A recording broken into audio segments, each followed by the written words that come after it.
In our next example, we're going to go back to you might have been curious when I wrote this down. I wrote f sub x and f sub y, so I was kind of assuming we had an f of x, y to take those derivatives. But then instead of writing this the convenient way of saying, and then you integrate with respect to y and x over the region, I left it in this more generic dA. And in the example we did end up integrating over dy dx. But in this example, we're going to see you can integrate over polar coordinates as well, as long as you've set up the problem. And so this is just going to be an opportunity for us to see that. And so what we're trying to find is surface area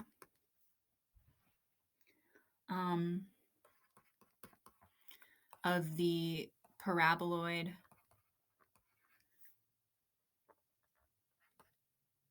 I'm going to write it in the other order. Z equal to x squared plus y squared. Oops. Z equal to 5 minus x squared minus y squared. Above the plane, z equal to 1. And we're going to draw what we're thinking about.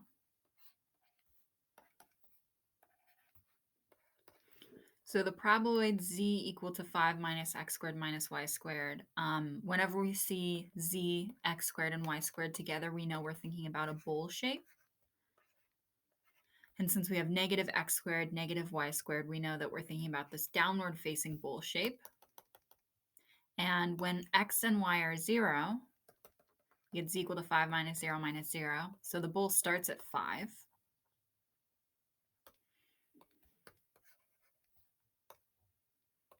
And then we could think, if y is 0, z is equal to 5 minus x squared. So, it makes that downward shape. When x is 0, z is equal to 5 minus y squared. So it makes that same downward shape. And it's going to make that downward shape everywhere. That's how we know that this is one of those shapes that goes down and then has like a circular bottom. To sketch this. But we have to cut off the shape at z equal to 1. So I know I'm making this bowl shape, but at the plane z equal to 1 is when I stop. So it's kind of hard to tell, but I've cut off at z equal 1.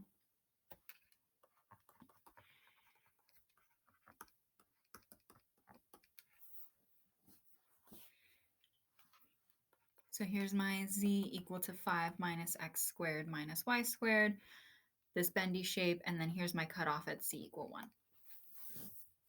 And we want to find the surface area. So we know that we're going to integrate over some region, the square root 1 plus fx squared plus fy squared dA.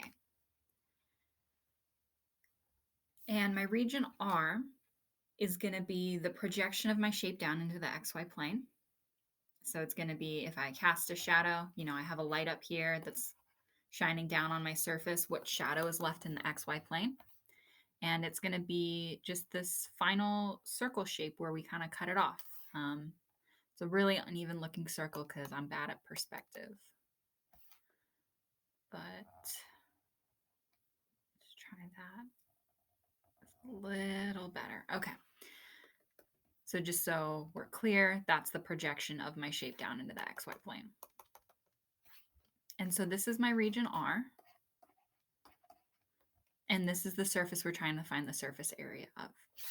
And so we're going to start out with this part in the square root because it's a little bit easier to deal with. So z equal to 5 minus x squared minus y squared means that my f is 5 minus x squared minus y squared. So my fx is minus 2x, and my fy is minus 2y. Just taking partial derivatives should be old hat to us by now. And so our square root 1 plus fx squared plus fy squared is just going to be square root 1 plus minus 2x squared plus minus 2y squared. So that's square root 1 plus 4x squared plus 4y squared. I'll write that out more neatly on the next slide, don't worry.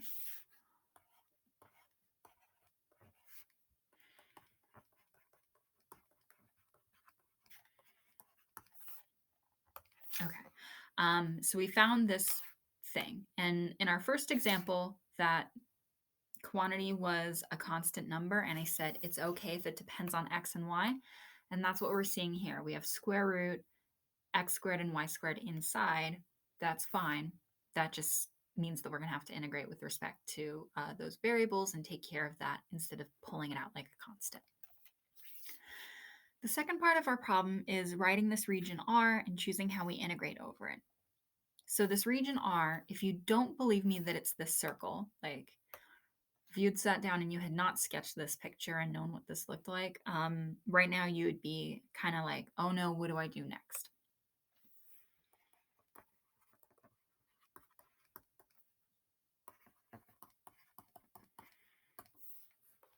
So here, in our first example, our region was bound by when the plane ran into the xy plane. And in this example that we're doing now, our region is defined by the fact that we had this bowl shape and we sliced it with the z equal 1. So if we take the z of the bowl shape and set it equal to the z of the 1, that's going to tell us the region of x squared and y squared that comes out of that. And that same region is the projection in the xy plane that we integrate over.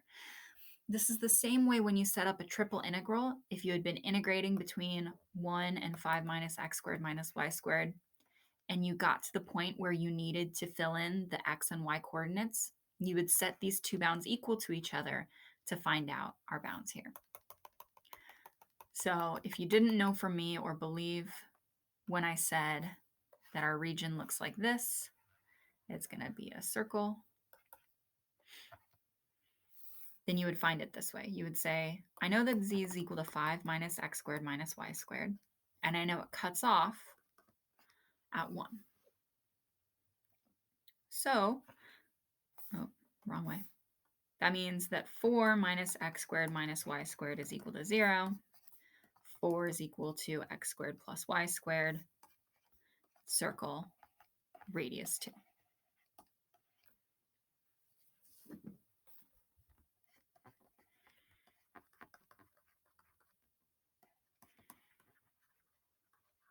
And just so that we're clear, we're not going to set f equal to 1 always. We're using the cutoff with the surface. We're using the specific f we had with the specific bounds where we cut it off. This is not like an always rule. Okay, so as soon as we find 4 equal to x squared plus y squared, you'd say, oh, here's my positive root 4 minus x squared and my negative root 4 minus x squared. And my x goes from minus 2 to 2. You'd say that's my region R, so I can write this integral now. It's the integral from minus 2 to 2, negative root 4 minus x squared, positive root 4 minus x squared, root 1 plus 4x squared plus 4y squared, dy dx. And if you wanted to, you could go ahead and try to evaluate that integral. But as soon as you sit down to do it, it's going to be difficult because you have square root y squared inside. So instead,